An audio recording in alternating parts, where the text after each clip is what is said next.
Hey, what's going on, y'all? It's your boy E Beezy, and this is Game Time Audible. I know y'all notice a few new things. First of all, picture might be a little different than what you're used to. As you know, the Nighthawk Network's been kind of going through some technical difficulties, so we are trying our best to get things back in order. So for at least the next few weeks, this is probably how you will see us. Other thing you'll probably notice is that our guy Hugh Lee, sports guru, not with us at the moment. I think I could pretty much guess part of why. You know, the game's still going on, at least the second playoff game. And since that's primarily what we're going to talk about tonight, of course, Hugh wants to watch every last second before he comes in and discuss with you. We do have some people chiming in here. What's going on, Hugh? Says, oh boy, it says Hugh sees you. Keep in mind he is off screen at the moment, but he is definitely checking out the broadcast as well as the game and keeping us posted as to what's going on. Basically, here's the situation right now. For the time being, we'll work things out this way in terms of the Nighthawk Network. The upgrades are coming, folks. Fear not, upgrades are coming. But in the meanwhile, we got to do what we got to do to keep the party going. So that being said, we are here to Ready Talk Sports with you.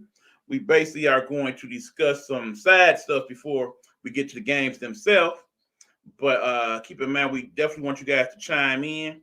Unfortunately, due to the technical difficulties, we no longer will be available on the Bigo platform. So if you want to see the show, at this point, the only way you'll be able to watch Game Time Audible will be through this Facebook or the YouTube. Those two are the ways that you will be able to catch the show for the time being, at least until further notice. So that being said, how you been liking these playoffs so far, y'all? This by far has been the best group of playoff games in the NFL that I personally have ever seen in my lifetime. In terms of the overall package, as you see, we are in another tight one here. Last weekend's games were just phenomenal, and it was unfortunate we were not able to come on and discuss them fully. But most definitely enjoyed all of that last week, and have definitely enjoyed so far what we have seen in terms of the games here. Uh, NFL definitely is showing a lot of parity this year. Lord knows, based on what we got so far as the results, I think very few people would have picked the team that is the Bengals to be in the Super Bowl when the season started. Don't want to dig too deep in there. I want to kind of wait for you to get to that part of the discussion, but most definitely have to say that that is not a team I thought would be on this level at this point. Remember, just 2 years ago, Bengals had the number one pick, and now look at where they are now. So that's kind of phenomenal. But in terms of the football in general, definitely good. I mean, for all the other sports, the major sports, you most definitely need to pay attention to what you're seeing here. Ideally, if you have a sport where the parity has come to the point where anybody could possibly win it all any given season, I think that makes for a better overall product. I think we as the people, we are tired of seeing the same old teams win over and over again. It just don't make any sense that way. It definitely helps that every possible team in the league could at some point pop up and be champions. So I think that's just better for the NFL in general. Now, of course, there's other things that the league's going to have to deal with after the season. Main thing being the hiring of the coaches, particularly if many of them, again, tend to be coaches that are hired from the old boy network or from the usual fodder of coaches, and not many of them are people of color. That's definitely going to be an issue moving forward, considering there's more positions open this particular season than it has been in that time. Okay, get some text here. Basically people chiming in saying that yeah, my team is out, I don't care, that type of stuff. Feeling very bad for my fam, particularly y'all down in Missouri. I know y'all very much was looking forward to KC winning. I too thought they were going to win today. Just wasn't meant to be. One coming back, too many was tried, I suppose. I don't know, but it just didn't quite make it over the hump. But fear not, you still got a very good team there in KC, and you most definitely will probably be in the mix next year. All righty. Facebook user said LA just intercepted. All right, so as I are showing the shot of Mrs. Stafford, I tend to believe that that will be that. We got a minute 8 left. Jimmy G is sitting there, demoralized. I'm pretty sure that he will have something to say about all of that, considering some of his comments throughout the game that we've been going back and forth about. But like I said, and again, we got a great slate of football. So that being said, I'm really, really looking forward to the Super Bowl itself because we're gonna have a matchup of two teams that you probably didn't think beginning of the season were going to be there. Although I'm sure some people may have had LA, but I'm pretty sure unless you lived in Cincinnati, you ain't had Cincinnati. And even half of y'all that lived in Cincinnati didn't believe it. Mahomes choked it. Well, that is one way you can look at it. True enough. I mean, you got to consider if not for Mahomes, they wouldn't have made it to the championship game to begin with.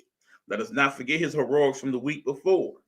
Because let me tell you, Mr. Allen, that kid, that quarterback, he was looking real good that day. He pulled off some great stuff. So that being said, look here, we got 13 seconds left. So they're doing the handshake in the field. So I'm assuming that means now my buddy Hugh will be ready to pop on in. So let's see if he is available. Hugh, you ready? Yeah, definitely, because I already knew the outcome of that last game. It didn't matter to me that I could have came on because I could have predicted what was going to happen.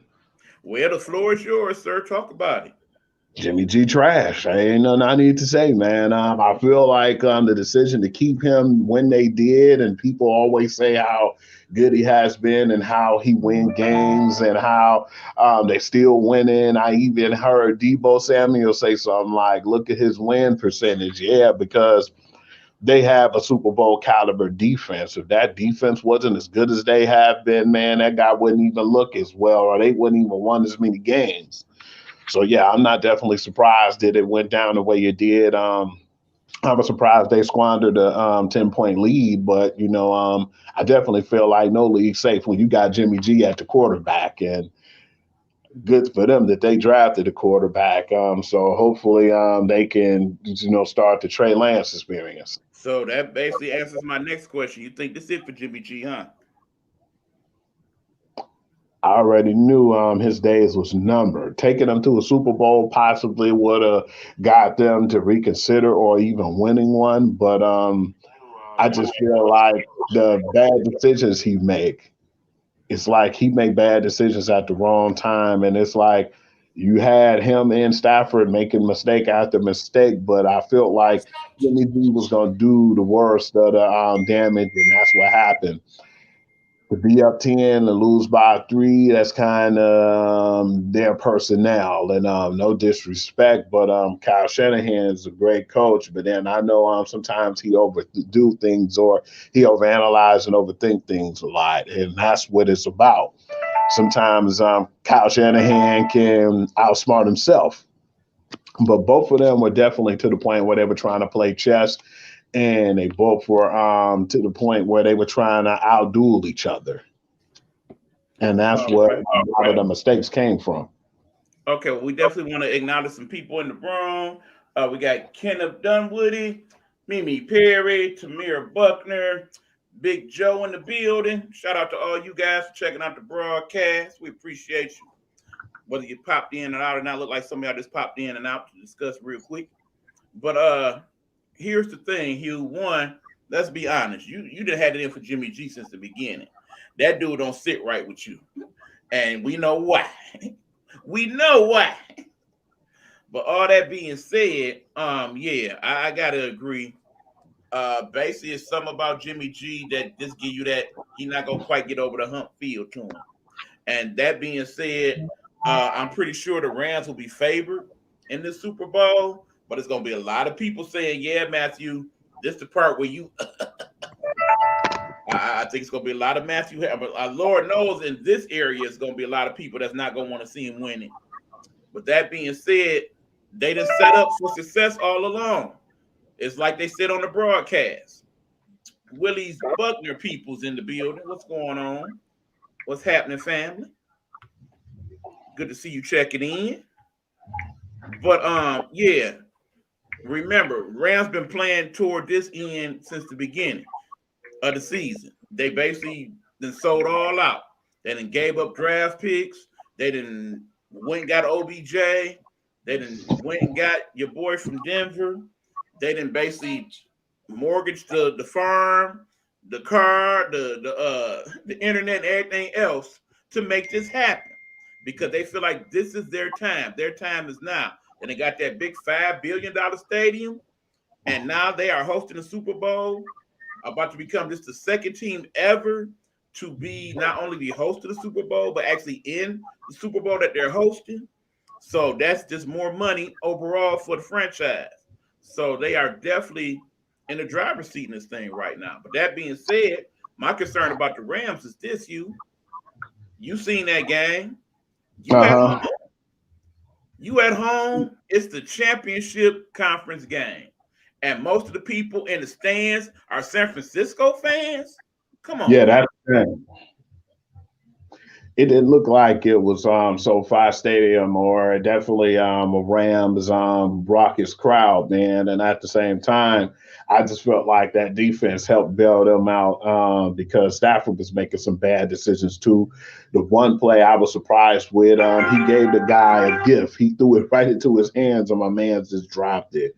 That I told you that was going to come back and bite San Fran, and I thought that was going to be something that impact the game, but I give credit where credit is due because the defense played well and Cooper Cup did what he had to do down the line when it was necessary. Issue is though they can't keep playing like that. You play like that again, and you could be done, man. Because people didn't give the Bengals a chance.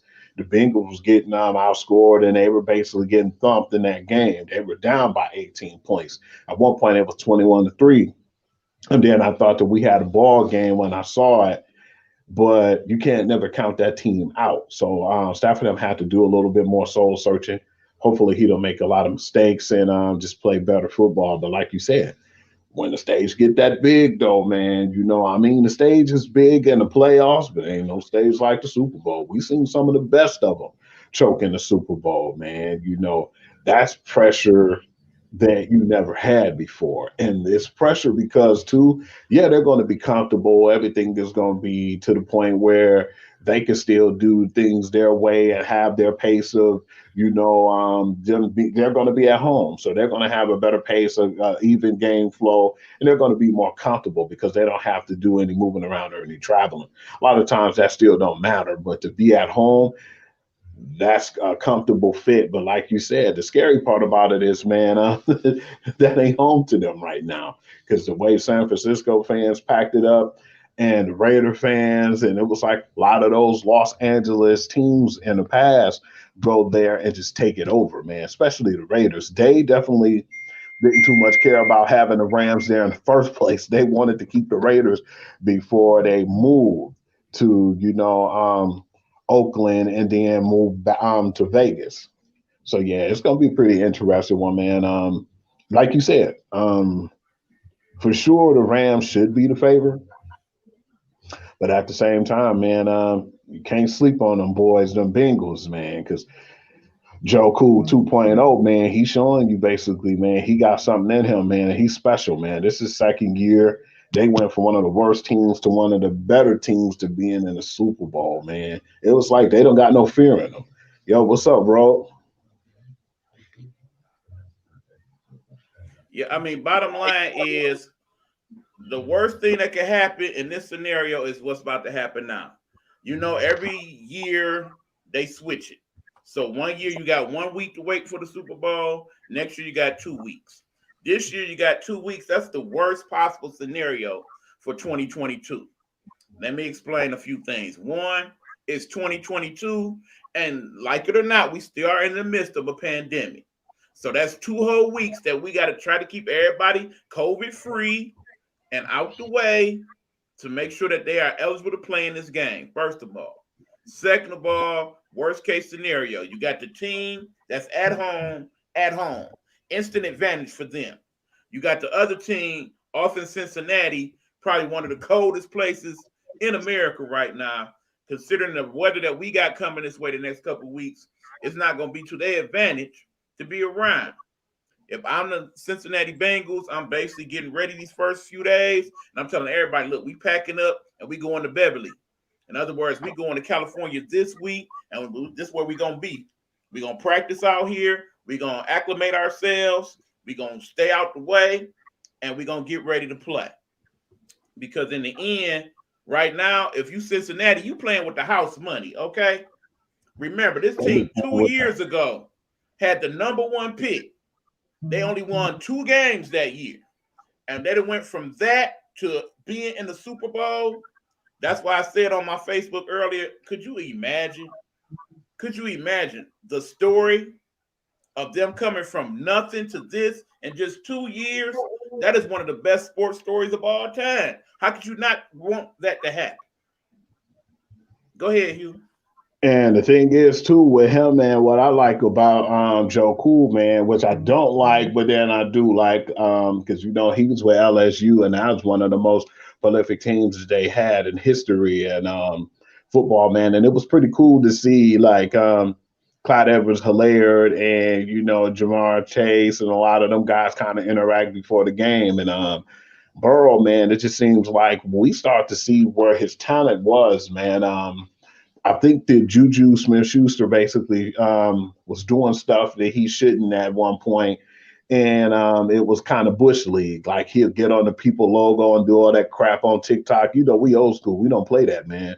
And a lot of teams took exceptions to that, and the Bengals was one of them. The defense basically showed up and showed out that whole game. They were real physical with Juju, and you see how well Joe Burrow was and how he could handle himself. I think they went on a 3-game win streak before he got hurt. And he was playing good that last game until he got hurt. And I was like, man, what could have been? I think that they could have definitely won at least 6, 7 games if he was still healthy, man.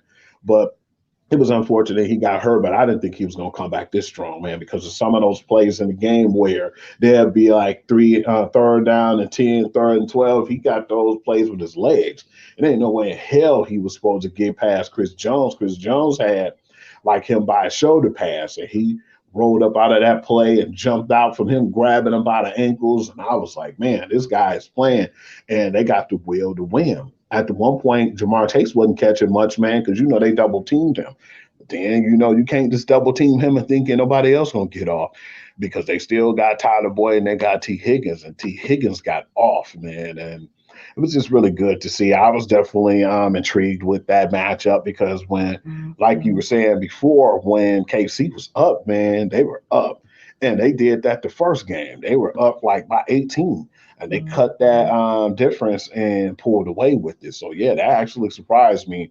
And to see down the stretch, Patrick Mahomes make those mistakes because a lot of people feel like if anybody was close or could be close to, touching the Super Bowl records and wins that's held right now by Tom Brady, that it could be him because he's still so young and he's still young right now. But some of those guys, man, early in their years, they'll have success, a la Eli Manning, Ben Roethlisberger, because Ben went to 3. Eli went to 2. And, a lot of those guys have that early success. Patrick Mahomes went to 2 Super Bowls and he basically been like 4 conference championships. A lot of times that's not going to come easy because by them getting eliminated, man, they never been eliminated this far into the season after having such a huge lead as well. So it's really interesting to see what's going to happen there because it's a lot of teams need to hit the reset button. I want to know what they're going to do because, of course, they shored up that O-line. They got the O-line to the point where they wanted it to be. But where I think that their Achilles heel was at first was they were relying too much on Tyreek Hill and they were relying too much on Travis Kelce. But at the same time, man, big ups to Pringle for stepping up. And, McCall Hartman, the guy they got early in the draft, which I felt like he should have been playing better versus Pringle emergence. And I just still feel like it's something missing, man. I think it's like that other wide receiver on the side of Tyreek Hill that make you not double team him as much. They still need, and I mean, I'm not talking about a speedster. I mean, he probably could be fast, but they need a bigger target, man.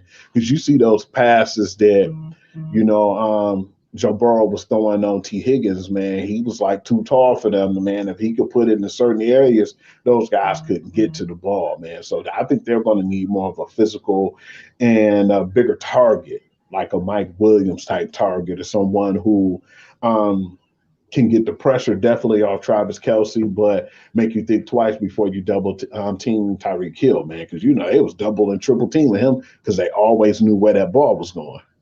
They need to, in a case, not be so predictable. I mean, bottom line is the problem that KC has now is that Mahomes makes $450 million. So for you to get another high level free agent like a Mike Williams, they will have to take some type of a deal. And at some point, you got to realize, as I hope Mahomes does now, at some point you're going to restructure that contract if you want to Oh win yeah, more, remember? because you were not meant to make that 450 million. And people are gonna have a problem when it happens, because it's gonna be like, okay, why does the black man got to cut down his contract? Not understanding football, because all the greats, that's more or less what they have done in the past. They go back to the days of Dan Marino, cutting his contract so he can keep Clayton and Duper. You know what I'm saying? These are the types of things that you do when you are trying to win and win consistently. So that being said, I think the question is this: you did they just give up today? Did they get a little too comfortable, and that's why they lost? I think again with KC too is they were at home and I think they got comfortable, man. I definitely didn't think they was gonna lose. I thought they were gonna go back to the Super Bowl because they had a clear skate, and I thought that they were going to pull it off again.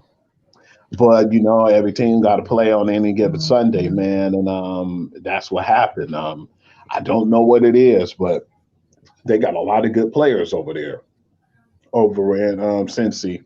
The defense has been strong for a while, man, and they just basically put the pressure on Tyreek Hill, and they got physical with Travis Kelsey, even though they still got theirs, but the other people had to work, and that was the problem. They couldn't really work like they wanted to. And I just feel like the more physical they get and the more they punch you in the mouth at the line of scrimmage, the more finesse they were getting. Because Patrick Mahomes was doing uncharacteristic things like trying to do screens. He was doing too much scrambling, man. Sometimes when he do it, we be like, "Oh wow, look at him! How did he escape that?" But some of those scrambles he did, man, gave defenders a chance to get to him, and he got sacked several times trying to scramble around and try to make something out of nothing. And then one of those plays almost cost him too, even though they lost the game eventually. But the play when he scrambled and got sacked and then lost the ball, that kind of changed the complexity of the game because not only that, but it kind of took him out of field goal range too, man. So I was surprised that he was trying to do so much. And like you said, with the $400 million, man, you're gonna play hero ball because you feel like that's what it comes out to, man. But he's gonna have to definitely do something with that contract. I remember I was telling you, I said when he get that contract, the first 2 years it's not going to affect him. I said, but it's going to start to affect him soon because they couldn't keep Sammy Watkins. They were missing him, man. He was a big physical target. And it's going to be guys that don't stay on that team because of the fact that contract is so big and they're not going to be able to afford other people and put the personnel around him. Luckily, they already signed Tyreek Hill and they did the Travis Kelsey's contracts. They got all that stuff out the way. But after that, then what? I mean, you're still gonna have those guys, but you're not gonna be able to bring other pieces in and pieces to the puzzle to get you to the point where you can improve that team.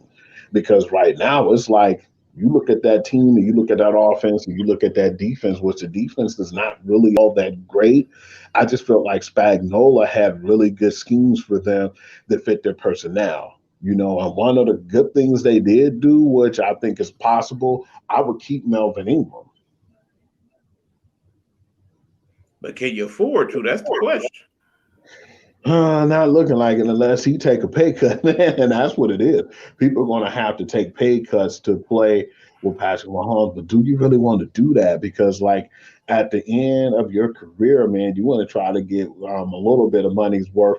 I know people want to win, and they would rather win Super Bowls and win rings versus having the money. But some people just feel like, man, hey, they got money, but then they would definitely like to make more because I'm not saying it'll solidify their career, but I mean, who doesn't want wealth? I mean, bottom line is you got to understand that the NFL making money hand over foot. You know what I'm saying? In an ideal world, I don't see why they don't play it more like MLB and not have these hard cap numbers. You know what I'm saying? It's certain teams that that would affect if they went to a no cap, like some of the smaller market teams. But in the same token, a lot of these people that own NFL franchises, they are multi billionaires. They have the cash to do it, and any given season you making 2 to 4 billion. So you making that money back. In the end, if you need to basically up the salary caps and whatnot, so that we can afford to put more people on outside of the quarterback, because of course it only makes sense to pay your quarterback that type of money because they are the face of your franchise more times than not. Not to mention it's hard to find good quality quarterback play in this league. And that's something you definitely gonna need in the years to come because as you see now, there is a wealth of younger quarterbacks that are definitely ready to take over the reins, which will lead to the next part of the conversation in a minute. But long story short, like I was saying before you came on, what I'm liking about this particular season of football is we see that there's a lot more parity in the National Football League. People are tired of watching the same old Patriots, Rams, filling whatever team you want to throw into there, Pittsburgh, them years, the same team winning over again. They want to see more diversity. They want to see more teams win. They want to see more teams actually make it to the Super Bowl. That makes it more interesting. At least I think it does. Some people they like the dynasties and whatnot. But I think the reason why this season will probably go down as one of the best seasons ever is because we did not know from week to week who was going to win. Bottom line, if you tell me right now that you had the Rams and Cincinnati going to the Super Bowl, you, sir, you, ma'am, you are a liar. Nobody had this matchup going into the season. Lord knows I didn't. You might have said the Rams. That makes sense. But Cincinnati, no way. So all that being said, you definitely got to make some quality decisions in the future because the league is changing and it's changing in a hurry. You agree with that? Disagree? What's up, Hugh? Yeah, man. I think that to not have some of the teams who are constantly in there is good for the game of football, man. That's why when you were asking me prior to when Alabama lost, um, you're not mad, or you was like, Hugh, are you sure you're not upset? Not really, man. That was a young team, man, and to be that good this fast, I didn't expect them to excel that way because there's still some young guys. A lot of those guys were sophomores, man, and freshmen. The only senior they had on that team was Mechie. And so, man, it's unfortunate, but they'll still be back, within the next year or two or three. So, yeah, man, I looked at it and I was like, it's kind of good, though, to not see them constantly just dominate the way they did. They've been to so many championship games, and unfortunately, we still won't know who's going to do what in those games until we get to 8 teams, man. But that's another story. But not to have a lot of the guys in there who already been in there, man. And like I said, I love Tom, man, but I wouldn't. I had to get to the point where I'm like, man, that guy's wife needs him. That guy's kids need him. Okay, now hold on, Hugh. You can't just break off into that subject without introducing what we're talking about. That's definitely the biggest news story outside of the Oh, championship yeah. game this weekend. Of course, he's talking about the one and only the GOAT Tom Brady. And of course we got to get into that. But first of all, I gotta say this.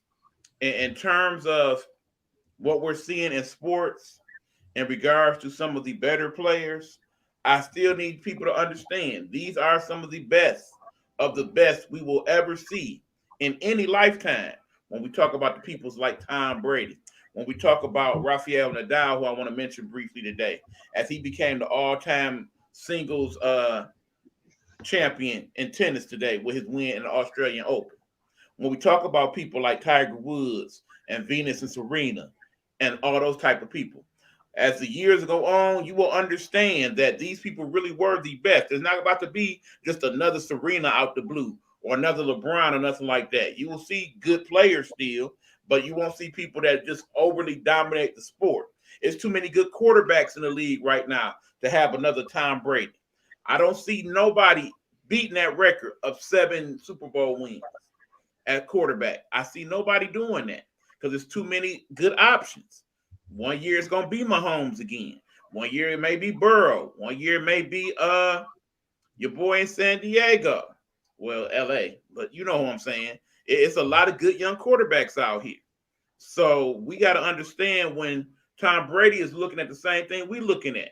And at this point, it's about perspective. It's about legacy. You done already set a legacy that nobody's going to catch anytime soon. So that's part of what you look at. And then what you're talking about. So get to what you're saying, you. Yeah, I think now, man, I had to sleep on it for a while. I definitely wanted him to, try to give it a go. But I was like, nah, man, this man and one, he did what he had to do ultimately. And you know what that is? He went out Belichick, saying I could do this or I could go far without you. I don't need you no more to basically solidify who I am because they're always going to be linked together. But he wanted to do that, and both of them kind of want to do something on their own. And it was just fortunate for Brady. He was in the right place at the right time. Him retiring now would definitely be something that a lot of people would be happy about because of the fact he terrorized the league for so long. But you got to give credit to Stafford for moving on to and being in the position he in because we suffered, man, here in Detroit for so many years, and to see him finally go, it's kind of like a bittersweet victory for us too. At the same time, it's still Super Bowl, man. When you look at it, he still got to win that game because we know how it is to people, man. And I don't know how Joe Cool gonna handle it either. I think Stafford got more experience and he's a veteran player, so that might help. But I don't know what it is, man. It's like when them people see those lights and the Super Bowl lights and that big light shining on you, man. It's just a different ball game. And we've seen some of the best choke in those situations, man. And for him to go to 10 Super Bowls and win 7, that's amazing, man. And like you said, I don't definitely think that'll be duplicated in our lifetime. But I was just blessed to be here to see it, and we're not going to really appreciate it like that until he's finally retired, which I'm thinking that day is coming sooner than later. And when he finally gets an actual documentary, not the in the man in the arena, but a true one like The Last Dance, they're going to have to solidify his career with one of those because if anything, he deserved it. But it's just really good to see how the direction of football, man. You got all these young guns, man. Besides Matthew Stafford, the league is getting younger, man. I don't know what's going to happen with Aaron Rodgers. I don't know what's going to happen with him, but then I know, like you said, with the Los Angeles Rams too, they're in it to win it right now because they don't have no draft picks for the next 3-4 years. And so they're going to have to do something, Well, number one, that's what I should have said. They don't have no number one draft pick in the next 3 years. So yeah, man, it's pretty cool to see that they went all out and did what they had to do to try to get somewhere to where they wanted to be. We've seen them in Super Bowls before, but we didn't see it with solidified quarterback at the rim, man. But, no disrespect to Jared Goff, but I feel like he was one of those guys when it came to the big lights that he couldn't, do what he needed to do, and he couldn't prosper, man. He definitely got there and he choked big time. Basically, people, what I want to say about that is this. For those of you who basically just don't want time to call it quits, let Thomas go. He has done more than his share for the National Football League in his 20 plus years of service. People don't usually play this long in the NFL. No, not at all. In Not till fact, 44. not to mention the fact that if you do play this long, you're not this effective. In the end, if he calls it quit now, he would have done so having had one of the best statistical seasons of any NFL quarterback at ever. that age. Not somebody that age, ever. 5,000 plus yards, ever. There's only 5 or 6 quarterbacks that can lay claim to having a 5,000 yard season. Granted, there was an extra game, now that we have 17, but only 6, okay?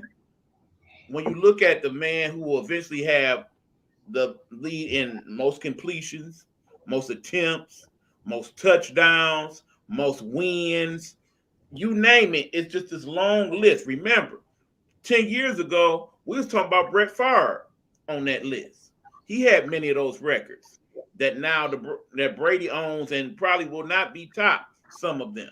Now, passing yards, all that in a league where we got many strong arm quarterbacks, I can see that. But his overall record, we basically going to be looking at him like the NBA looks at Wilt Chamberlain and a lot of the records that he still owns to this day, some 50, 60 years later.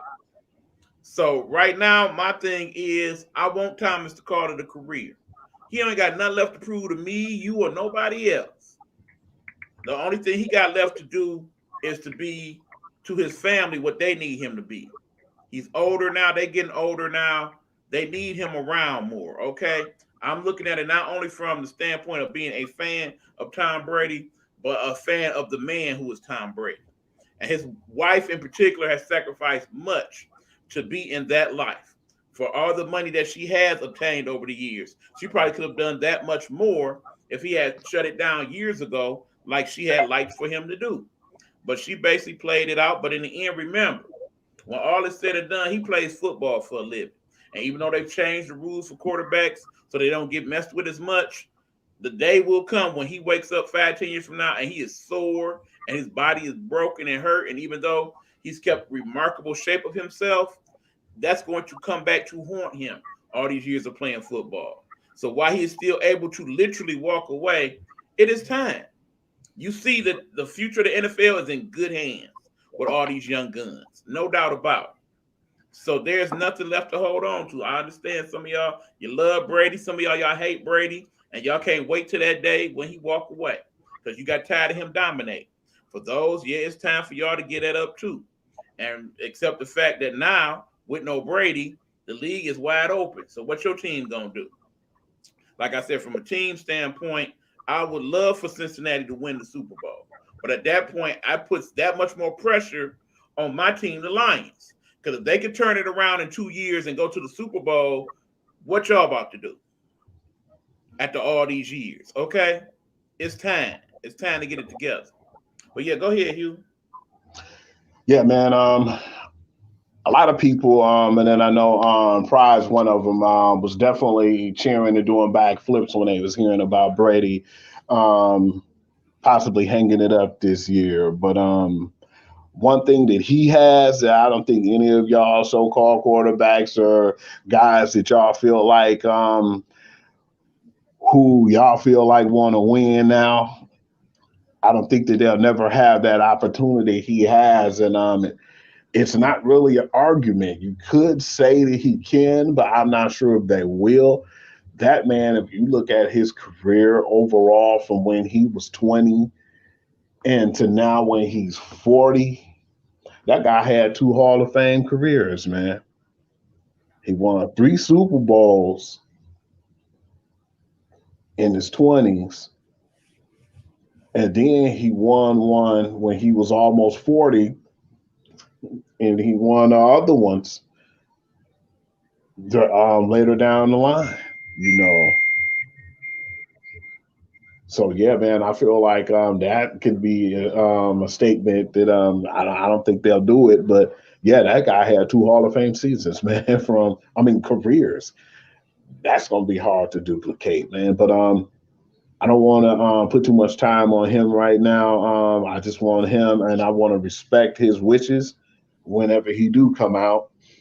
But we definitely have Okay. to. All right.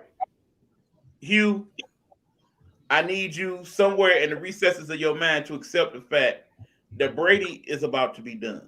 It's not about to be next year done. It's about to be sometime in the next 7 days. I don't even know why you bringing that up. Yeah, I I, accepted I'm it. I'm telling you why I'm bringing it up. One, I hear your voice, bro. You don't want Brady to go. I know that's been your guy for so very very long. I understand that. You feel like I did the day Rod Carew retired, and that was my favorite baseball player of all time. I didn't want to see him go, but I knew it was time for him to go. I know how that feels like. Like I said, I'm not looking forward to these days that's gonna come up in the next couple of years where my girl gonna hit that podium and say, I'm done playing tennis. I'm not looking forward to that. I'm not looking forward to when Tiger Woods finally says, look, I just can't do this no more.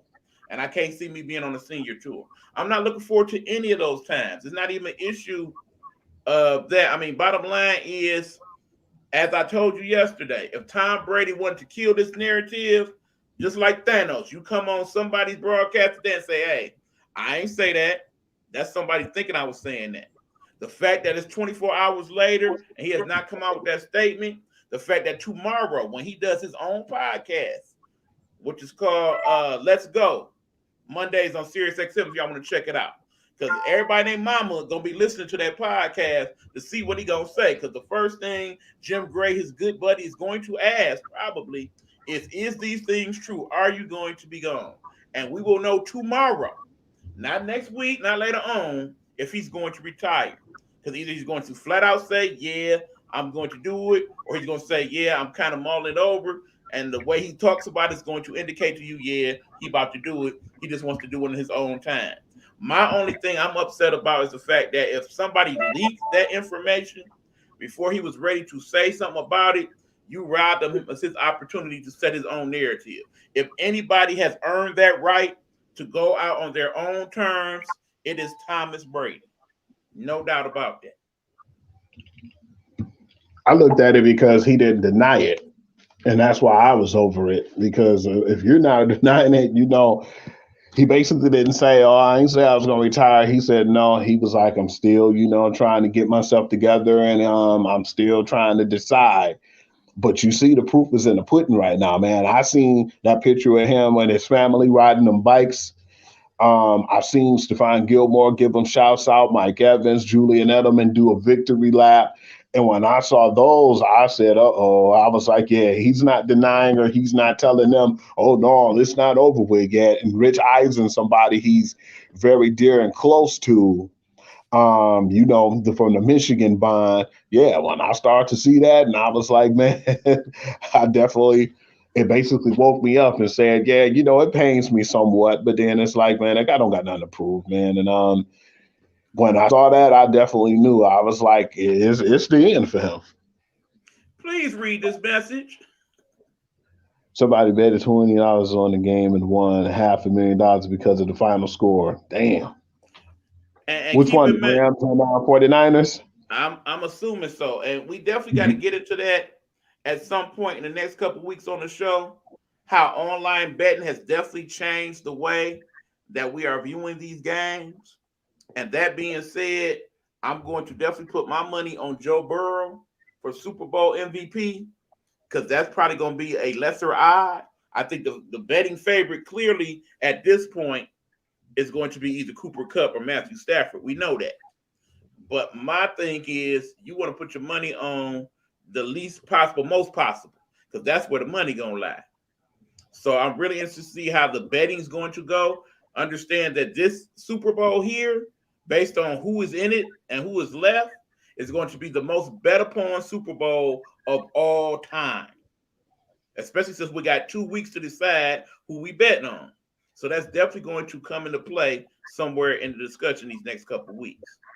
And I think too, it's going to be around the same when it comes to the betting and the over under. I think it's going to be like the Rams probably start off as like a 6 point favor. And I think as the 2 weeks go, it's going to start to cut down to probably like 3.5, 3 point favor because most of the teams haven't been blowing out the other teams neither. It wasn't no. Bottom line, if you plan on betting on the Bengals, bet early. Because more people gonna start putting their money on the Rams. And that's gonna make that line go down, like you said, Hugh. So if you betting on the Bengals, do it tomorrow. Cause yeah, man, that Joe Cool, man, and Jamar Chase and those boys, man, you got to give them credit, man, because nobody saw them being where they're at right now. And them guys wasn't afraid, man. They won through road games. They road warriors right now. You know, to beat the Titans, man, I didn't think they was gonna go on the road and beat them, man. To go and beat all these teams, you beat the number 1 and 2 ranked team on the road, man. It's like, man, it's no. I don't think they know better, man. That's what is cool. That's what's so cool about this team that they're so young. They don't know better, man. But I'm big ups to Joe Mixon too, man. I don't think a lot of people give him his credit, man, and all what that young man's been through in college, man. That guy went through so much going on where I didn't think he was going to make it to the league from the issues that he had in college and the lady who he got into it with, who the people felt like he assaulted. I don't really know what happened in that case, and I don't, you know, I can't say that I won't even relate to. I can't relate to hitting a woman or doing anything of that nature. Or putting my hands on a woman. But at the same time, I don't know what all happened or what was going on in that case. It still don't make it right. But this man almost didn't make it to the league because after that, man, we heard about the Ray Lewis. So I mean, not Ray Rice. I'm sorry. Ray Rice. We seen what happened with him and his wife, man, and that blackballed him out the league. With Joe Mixon, that was almost the case with him. Fortunately, him and that young lady now are close and they're good friends. And they felt like that was like a really bad time in their life. And I feel like people were always bringing that up to her. And she said, well, that was a bad situation for both of us. And I moved on. You guys need to move on. That never even really hit the surface anymore. Now, when you see him, man, that guy, man, he definitely helped them win that game, man, because his ground attack, he wasn't really getting as much at first. But now that you see him and what he's doing, you got to give him credit, man. I think he was third amongst the rushers this year, man. I think it was Taylor. Um, I forgot who was second, but he was third in that list of rushers, man. But no, it was Nick Chubb. I'm sorry. So yeah, when you see all those guys, man, and you see what they did, man, and where he came from, yeah, man, that's just showing maturity on that team, man. And that's what I think will help them. I just don't really feel like they know better too and don't know where they at. You got a rookie kicker who's been clutch this whole time. But yeah, man, when those lights, come on, man, it's a totally different show. Stafford finally made a Super Bowl and got and feeling we're going to see the home team win again. However, don't doubt the Bengals. They're on fire. They won't lay down and will make the Super Bowl, make a Super Bowl to see. I knew it would be a Super Bowl we haven't seen. Yeah, we had a Super Bowl with the Rams several times, but not this Rams team, man, because I feel like they had star caliber on the team who recently lost that Super Bowl. But then most times, man, most of the teams who had the most talent usually don't win. But in this case, I feel like the team who make the least amount of mistakes, man. And it's crazy because Joe Cool 2.0 don't seem like he make a lot of bad decisions. Man, I could tell you what, Stafford, man, he better take care of that ball and handle with care because some of the mistakes that he made in his game, in this game right here, he won't get away with it with those games, man. Because when you look at it too, Patrick Mahomes made mistakes against them, man, and they capitalize on each and every mistake. And that's how they won because in overtime, when Kansas City got the ball, I said, oh, man, game over. And he threw a pick, man, right then and there, and they took full advantage of it. So, yeah, man, they're not afraid of you if you're at home or if they're at home. It's definitely going to be a Super Bowl worth watching. And the worst part about it is, man, the 2 week stretch. But then and again, we'll definitely be catching up more on like the NBA and we'll be catching up on, college. Like I told you, I've been watching more college basketball today, man, just to keep me occupied and to, really catch up with the young men who's playing right now before it get into March and I'll be lost. Okay, few things. First of all, about the Chiefs game. They did not lose because of Mahomes' mistakes. Let me make this very clear. They lost because they got complacent. When they got to the second half with the big lead, they started to play very conservative. Yeah. A lot of those screens, a lot of the runs, basically they determined that, yeah, that's enough points. We just gonna go ahead and ride off into the sunset on the low. We're not gonna play it like last week and do it that way. That's where they went wrong. They should have stayed aggressive. You are an offensive team at the end of the day. Keep scoring the football. If you got to run it up, you run it up. It like I said, bottom line is Cincinnati played that whole game like they had nothing to lose because they literally did not. From the point where they got to the playoffs to this point now, they've been playing with the house money. Like I said earlier in the broadcast, 2 years ago, this team had the number one pick.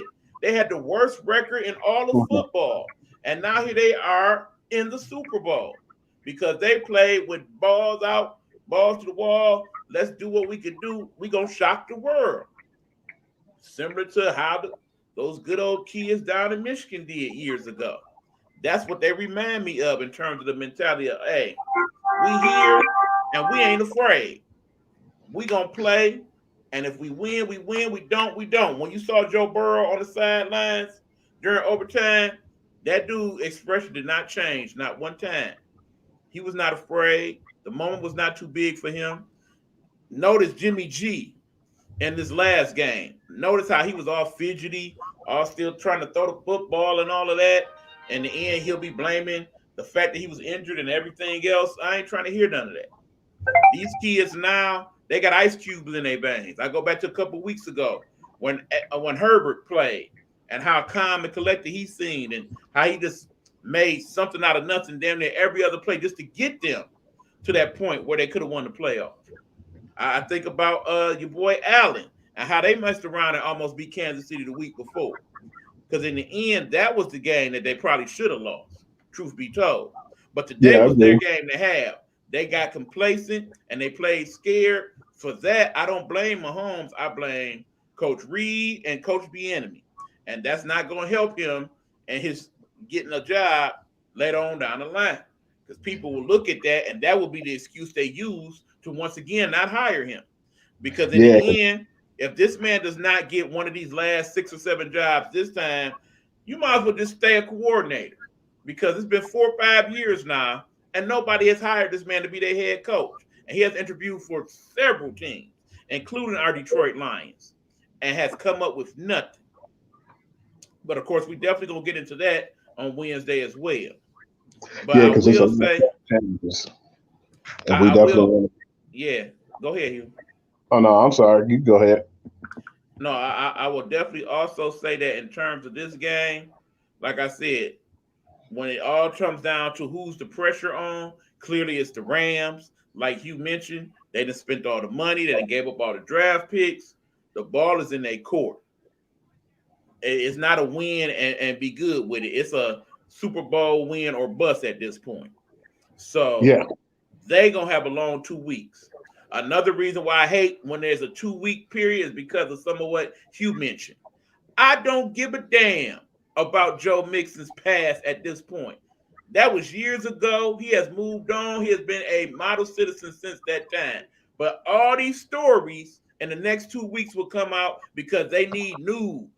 They need news items. When you come to all the little press conferences and stuff, they're gonna bring back everybody's past. They're gonna talk about Yeah. Odell Beckham and how he gave the players at LSU money. His relationship with Joe Burrow, that's gonna come up. They're gonna talk about Matthew Stafford and the whole Lions thing. I'm sure he is tired of answering questions about his time with the Lions. Leave that man alone. He is on the Rams now. He took them to the Super Bowl. You should not spend your next 2 weeks answering Lions questions. That is the part of it that I don't like. When there's 2 weeks in between Super Bowl and now, you're gonna get all these conversations just to keep everything relevant until that time. And I don't know about Hugh, but I ain't going there. I want to talk about the game, not the players, not their past transgressions and all of that. I want to talk about the game. You can't do Man, I'm not that. even gonna watch nothing pertaining to football until then, man, because I just don't want to No, no. because I don't want to get caught up in that. It's more of a distraction to try to distract us from the game at hand, man.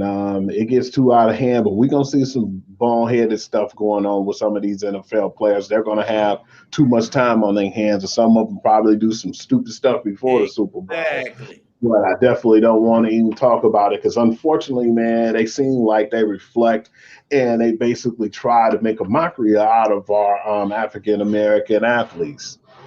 And that's one way to look at that. Bottom line is I need everybody to stay off their Twitter account, their Instagram. Just go home, go to practice, stay away from COVID, wear your mask, and get ready to play the game. Answer all the stupid questions so you don't get fined, and be ready to play 2 weeks from now. That's it. All this other stuff I don't need. Bottom line is this 1 week, 2 week thing, I need them to get rid of that. Let's just make it 1 week from now on, especially since we got 17 game season and all of that. Let's just Yeah. keep the ball rolling. Bottom line. But no, there's still gonna be football things to talk about, obviously, because we still got all these coaching hirements to discuss. And now that most of the teams are no longer playing in the playoffs, they'll start to fill more of those positions in the next couple of weeks. So there'll definitely be that to talk about. But my whole thing is I'm really hoping that narrative don't play out the way that you figure it will, where most of the rest of these jobs will go to people that are not African Americans, because that will lead to that discussion yet again. And I, for one, am tired of having that discussion. If the league wanted to do better, it would do better. We had the Rooney Rule for over a decade now, and has it really changed the amount of African American coaches and general managers we had? No. We'll be happy if we could get 5 of them in the league at one point. Bottom line, I say we end up with maybe 4. We already know that Brian Leftwich got the Jaguar job, an excellent hire for them, I might add. But maybe BNB, maybe Bowles, maybe some combination of those guys. But beyond that, it's the old boy network all over again. Or you see now some people, in an attempt to not even go there, they go a whole different route and hire the new hot assistant, like they did in New York, just to And you avoid know that part of the conversation. But you know what's funny to me too? They don't even give the black coaches enough time to really improve their teams too, man. Because remember Steve Wilkes, man, with the Arizona Cardinals, man, he only had a year with the team, and then they already moved on, and they feel like we're going to get Cliff Kingsbury because we feel like if we could get Kingsbury, then that'll be our shot at getting the number 1 overall pick, which was Kyler Murray. Well, at least black quarterbacks are starting to get more of a fair shake. Thank God for Yeah, that. But another discussion for another day. Basically, at this point, y'all, this is the special edition of Game Time Audible. That is Hugh. I am E. We will be back, of course, Wednesday to talk our usual stuff in regards to sports. We definitely gonna get into some basketball. We've definitely been talking about that. Of course, we'll talk about anything of pertinence in regards to the NFL. But like I said, all the little minor stuff, I myself, I'm not going to engage in that. If my brother Hugh does so, he is free to do so. But you definitely want to talk about the NBA, the college basketball. We probably talk some transfer portal because that's a lot of hot stuff going on with that lately. We'll see if baseball has made any moves at this point, because bottom line, if they don't by this time, the end of the week, we're probably going to have a delayed season, and anything else of sports that we need to discuss. But for now, we got to go. We both got to be to work early in the morning. So we about to shut it down. What you got to say, Hugh, before we head out? man, check out the blog, man. Pure to the game. Y'all already know what to do, man. I said it before. I say it again. Most of the information that was going on with some of the new coach hires and some of the things going around the league, whether it's NFL. I don't really talk NHL, but UFC or whatever sports you really want to talk about, man. Baseball, man, we're trying to still figure out what's going to go on with that as well. So I'll be the news broadcaster keeping y'all updated on everything. So whenever you get a chance, hit me up. Appreciate the people who are already showing love. And if you got anything you want to talk about, man, give me a shout out, man. I'll definitely get with you. And keep in mind, y'all, like I said, we still working out some technical difficulties. This apparently worked out pretty good. That I hadn't heard any feedback from y'all saying you couldn't hear or we look bad or anything like that. So hopefully we can work this out for a few weeks. But do know that we got upgrades coming. The show will be sounding better and looking better. We hope that by the end of the year, me and Hugh both will be all upgraded up, and we'll be able to have a great show, and maybe even sometimes be able to do the show on location even. We've talked about that. And then, of course, there's some other shows that are in the works at the Nighthawk Network, including a couple new concepts that I have, because, this is a wonderful show here, Gametime Audible, but I also have a sports show in the works. We'll talk about that in the weeks and months to come. It's going to be a little bit different than what you're seeing here, but we'll get into it once we get around that time. And also want to talk about the fact that the show, the best of Hey Bitches Live, unfortunately, because of the technical problem we've been having, I haven't been able to do it as of yet, but we still have that in the works. Hopefully by sometime early next month, we'll be able to have that show for you guys. So do not think I forgot about it. Just we're not able to do it because of the technical problems we have right now. But rest assured, all those things will move forward. In the meanwhile, for those of you who came to check us out, we appreciate you as always. If you have any questions or commentaries or things you want us to discuss that we haven't, by all means, you want to go to our email address here. Hold on. Yeah. Bottom line, working with the laptop is kind of interesting at times here. Mm-hmm. We gonna get it together though. There it is right there. nighthNetwork313@gmail.com. That is nighthNetwork313@gmail.com. But on that note, we are out of here. Again, congratulations to the Los Angeles Rams and the Cincinnati Bengals for making it to Super Bowl. Good luck to both teams, and hopefully we have a nice, entertaining game and a good halftime show. Apparently, they got some interesting things in the works with that. We might even get into that a little bit around about game time. But in the meantime, in between time, as always, y'all, please stay safe, be blessed. Remember, we still in the midst of the pandemic. I don't care what they tell you. Wear your mask. And wear a good one. Don't wear that paper mess. That paper mess ain't protecting nobody. And the deaths are getting worse, man. I seen it was almost like close to 7,000. So come on, y'all. We got to do better. Yeah, but that being said, it is what it is, y'all.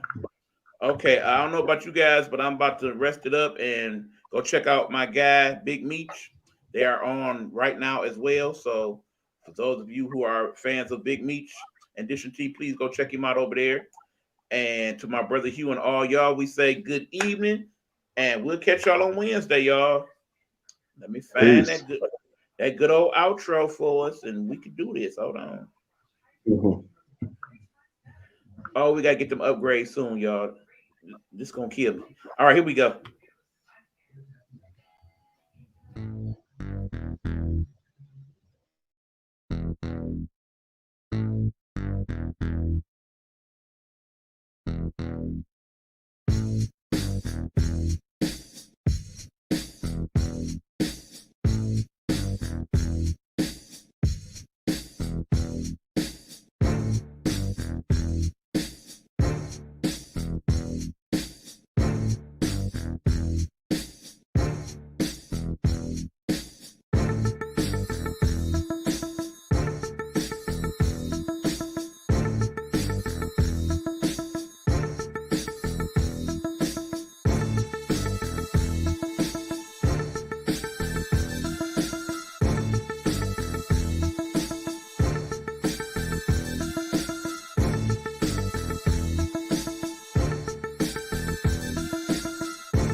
Gametime Audible is a Nighthawk Network presentation.